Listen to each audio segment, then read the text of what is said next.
Hello and welcome to a rather somber video, unfortunately. I have a recommendation for you all, a big recommendation, and also some sad news if you haven't heard, and just a discussion on the news in general.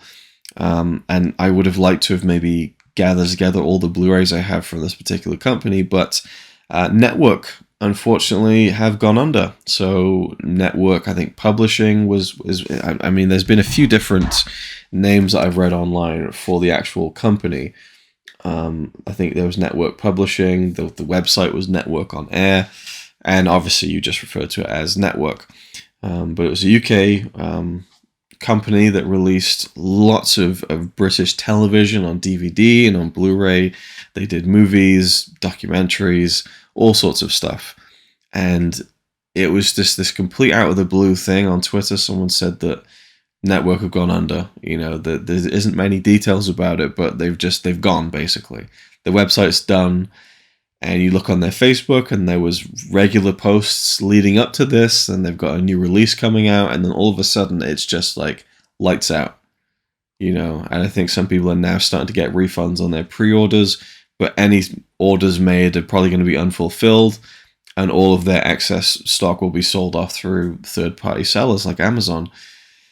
So if there's any Network release that you wanted to get, I would highly recommend you jump on it now before the prices start to skyrocket, because these things are now instantly en masse out of print.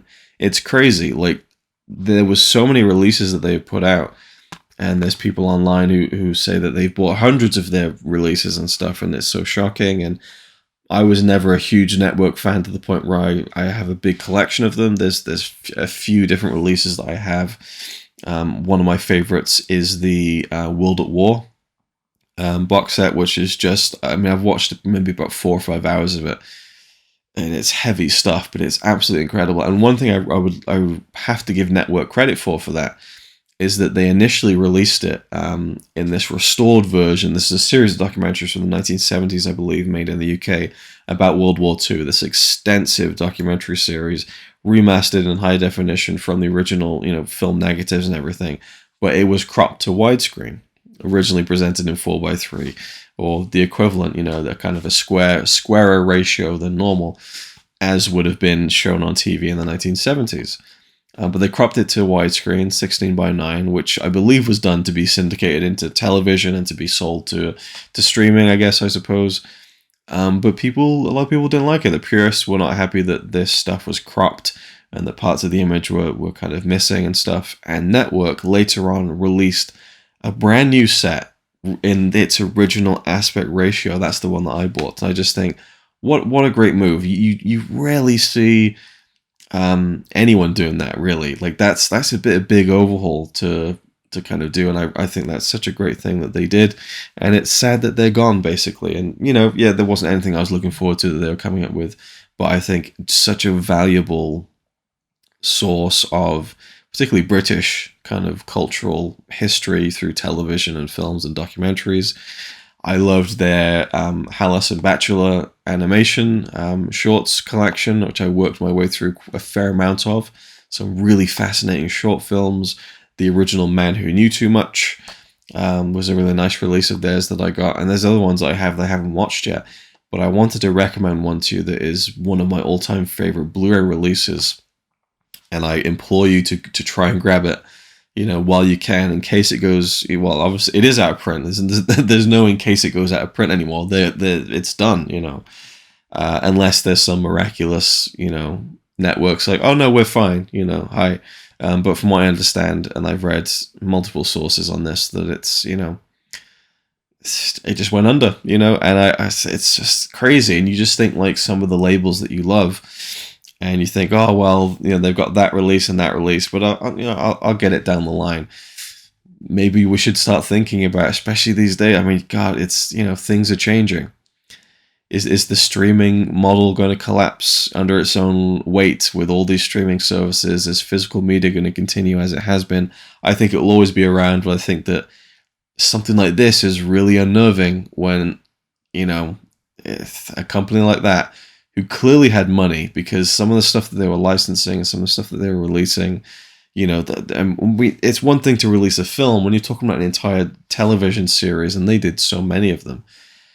Yeah, it's quite alarming that, you know, you could have a label who are about to put out a few releases you're really looking forward to, and all of a sudden it's just gone in the blink of an eye. So, yeah, it makes you think. It really does. But the release I wanted to talk about is a fairly recent release. Came out, I think, in 2019, so a few years ago. And I've talked about this in a video somewhere, how this is one of my all-time favorite Blu-ray pickups because it's a dream set for me.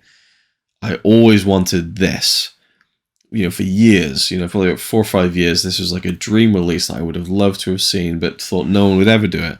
And I didn't even know it was coming out. I didn't even catch the announcement, and I saw it in HMV, and I was like, holy shit. And I bought it. I picked it up straight away. I thought, I don't care how much this costs. This is coming home with me. This is incredible. And it is the Up series from 7-Up, or 7+7, as it was originally called in 1963, I believe, 1964. So 7+7, and then what was the second one was called? I'm not. Maybe it was 7-Up. Let me see. Does it have? Okay, no, I got that wrong. I'll leave that in for free. The original film, 1964, was just called 7-Up, and then there was 7+7.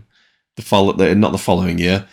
The following movie, 7 years later, was called 7+7, and then from then on, it was 21 Up, 28 Up, 35 Up, 42 Up, 49 Up, 56 Up, and 63 Up, which came out in 2019.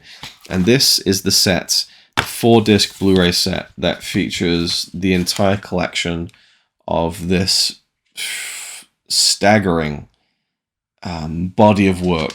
These amazing films that simply just cover the ordinary lives of a number of people in the UK, starting from the age of 7 in the early 1960s in London. Well, they were brought together in London in that initial film, but they're from all over the UK. There's people who are from a working class background. There are people from a middle class background. You get to see the boarding school types, the public school types. And throughout this incredible, 50-plus year span, every 7 years, a documentary crew would follow these people again and catch up with them in their lives. And there's nothing remarkable. There's no huge drama. It's just ordinary people in their ordinary lives, and seeing them grow up, from childhood to young adulthood, to getting married, having kids, becoming middle-aged. How did their careers pan out? How did their dreams, manifest themselves in their lives? Did they feel satisfied as they approached older? And the final film, 63 Up, is an amazing piece that it gave me goosebumps when I started watching it.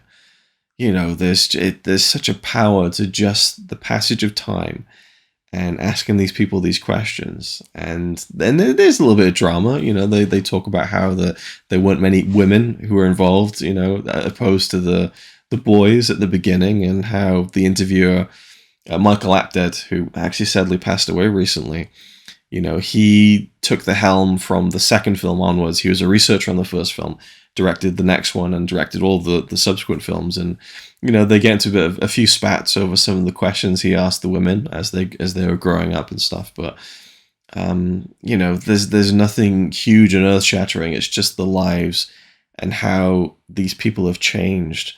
And there are a couple of ones in there where some of the participants, they don't come back for a few years or a few films, and then they return again. And so there's all these ebbs and flows. But I could just go into it and do a whole thing on it, but grab this while you can, because it's, I paid something ridiculous, like £20 or something, maybe £25. And they're all in high definition, and some of the early ones were shot on film, so you've got really nice transfers of these older ones, and then kind of standard def in the middle there in the 80s and 90s and stuff, and then we get into high definition video towards the end. And there's even some special features. There's an interview with Michael Apted, some contributor specific commentaries, and then there's also a documentary about just the phenomenon of the series and how people have been enjoying it over the decades. So This is one of my favorite releases. I love all these films. I think collectively it's just a masterpiece of documentary filmmaking, and I'd highly recommend it. And who knows, maybe in 10 years this will still be readily available from third-party sellers, but just in case it isn't and the prices balloon, I would highly recommend you grab that release if you've seen it before, you know, and would like to revisit it, or if you're new and curious to the series. Again, if you like documentaries, it's a no-brainer. You have to give it a go, and it's something that me and Connie loved watching together, and we still regularly quote some of the stuff in that first film. And in fact, we made a couple of videos in 2014 talking about these films. They were on Netflix at the time. We were powering through all of them. And then 7 years later, we did a follow-up video, and none of this has been released. But at some point, I want to release that as its own little concept video. Me and Connie in 2014, me and Connie in 2021, how our lives changed between those 7 years, and how, you know, we enjoyed those films across those 7 years, you know, because that was the first time I'd properly watched. I'd always been aware of those films since I was a kid, but that was the first time I properly sat down and watched them. And so we revisited the first film again, reflected on it after 7 years, and then also reflected on where our lives were after 7 years, and living in a completely different country and a different state of our kind of lives. So that was really cool. I'm glad that we did that, and I hope I can release that at some point and make something out of it. Otherwise, Network, thanks for all the great stuff. You know, they really gave a lot of care and attention to certain things that you just wouldn't expect to get even a Blu-ray release, or again, in the case of that World at War set, an original aspect ratio re-release. They did a lot of stuff when it comes to like the Thunderbirds and Captain Scarlet and all that kind of the Super Mario Nation, and they did some deluxe sets and everything. They did deluxe releases of Monty Python and the Flying Circus. Like, there's just so much that they've done, and it's honestly kind of heartbreaking. And they did great sales as well. To be fair to them, they did amazing sales, like amazing prices for some really good releases. So Network, it's a fond farewell, and it's a stern recommendation from me for this. It's just 7 to 63 up. There's no special title for it. All 9 documentaries of the Landmark series. A truly impressive, innovative reality TV social document.